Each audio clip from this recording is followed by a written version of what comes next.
back to part 2 of the lecture on homogeneous equations brought to you by GSC EXCELLENCE Academy. GSC stands for Guarantee Success Center. And before you continue, don't forget to subscribe, like and comment on the videos if we can keep on doing more videos for you guys. Or if you have a problem with a particular section, you can search in our channel. There are contacts there where you can be able to reach us. Okay, so here I said in the previous video that I'm going to be focusing on more complex equations, on how to show that those equations are homogeneous. Okay, there is no very complicated thing about homogeneity. It's just that you have to take it from one step to another. So I'm going to use the equation C equal to 1 on square root of mu naught times epsilon 0, where C is the speed of light. Okay, mu 0 is the permeability of a medium, and epsilon 0 is the permittivity of a medium. Alright, mu 0 is usually used in the magnetic field, while epsilon 0 is present mostly in the electric field. Alright, so we're going to see how to show that this equation is homogeneous. But before that, I want to let you know that you cannot come and use the same equation to just show that it's homogeneous. You need to use some equations where you have these quantities in order to determine their units from there, from where you can now be able to substitute in this equation and tell us if the equation is homogeneous or not. Alright? So how are we going to do? We're going to start with C. Since C stands for the speed of light in a vacuum, okay? We're going to say units of C is the same as the meters per second. Okay, that's the unit of C. Now for mu 0 of epsilon 0, how do I get the unit? Right? I think of an equation, I can think about the Coulomb's law. Coulomb's law is stated as F equal to the charge squared on 4 pi epsilon 0 r squared. Okay? This is the Coulomb's law of electricity. Coulomb's law. Alright? Now from here, I can now be able to make epsilon 0 the subject of the formula, and then I now get the units from here. So this implies that epsilon 0 can be written as Q squared divided by 4 pi f. Okay, the f is going to come down, and I'm going to have 4 pi f r squared. Okay. Now this implies units of. Please don't make the mistake, especially when you're in an exam, to equate a term to its unit. No, you cannot equate a term to a unit. You cannot say length is equal to meters. Length is distance, so you cannot equate a term or a quantity to its unit.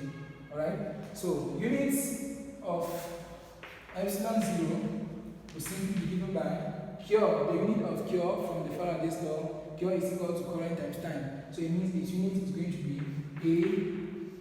AS. Okay, that's ampere seconds, and you can be able to square it.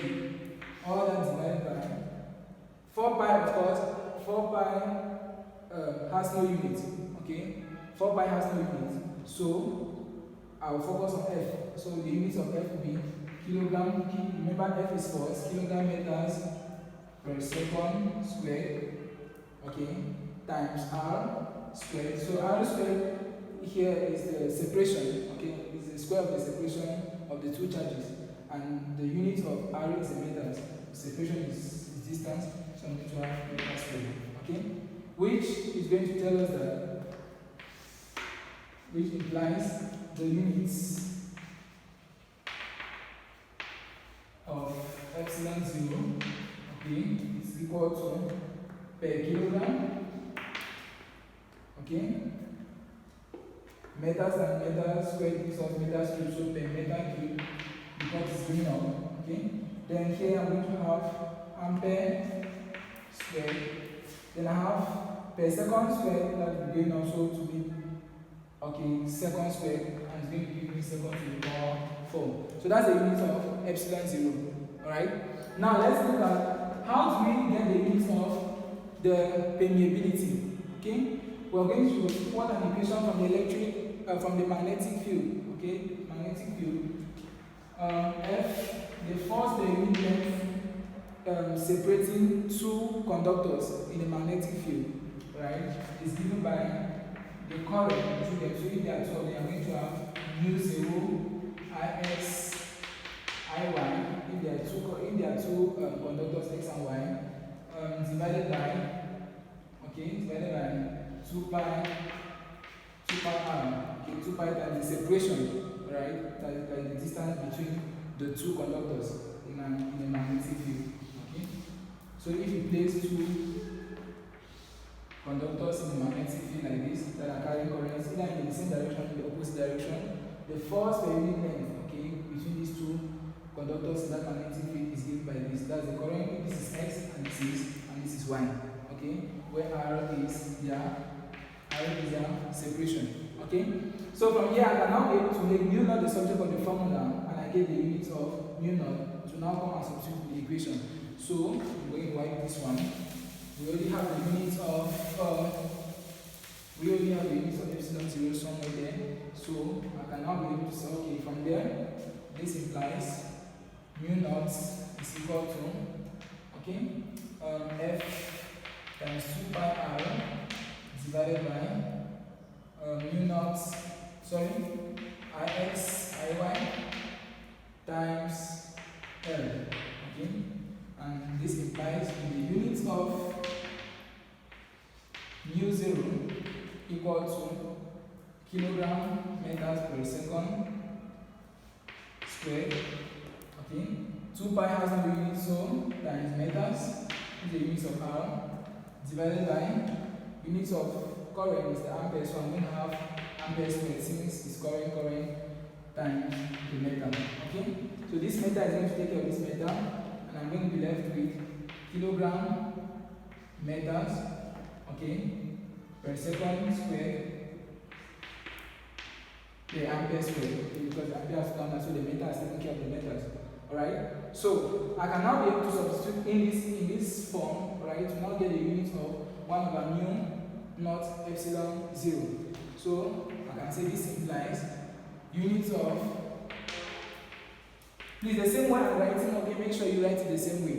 Units of this equal to that, okay, I'm not equating a quantity to a unit, right? I equate the units of that quantity to each unit. So the unit of mu, 1 over mu square root of mu naught epsilon 0 is written as 1 divided by the square root, okay, let me extend it a little bit to this other side here. Okay, so mu naught unit is kilogram meter per second squared per ampere squared. The unit of epsilon 0 is per kilogram per meter cube. Okay, we have ampere squared second to the power 4. So what happens? Kilogram will take care of per kilogram. The meters here will take care of this one. So I'm going to be left with per meter squared. Okay, this implies units of 1 square root of mu naught epsilon 0 will be equal to. So it will be 1. So here I'm going to have square root of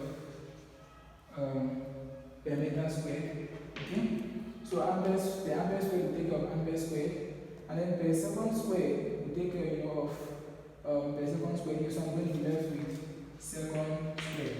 Okay, and if you do the mathematics, you're going to have 1 on per meter second. Now when it goes up, okay, it becomes meter per second. Okay, so you see the units of 1 on square root of mu naught epsilon 0 is the meters per second, which is the same as the unit of C, which tells us that the equation is homogeneous. So after each question, make sure that you write the conclusion. So C, you write, the conclusion will go thus.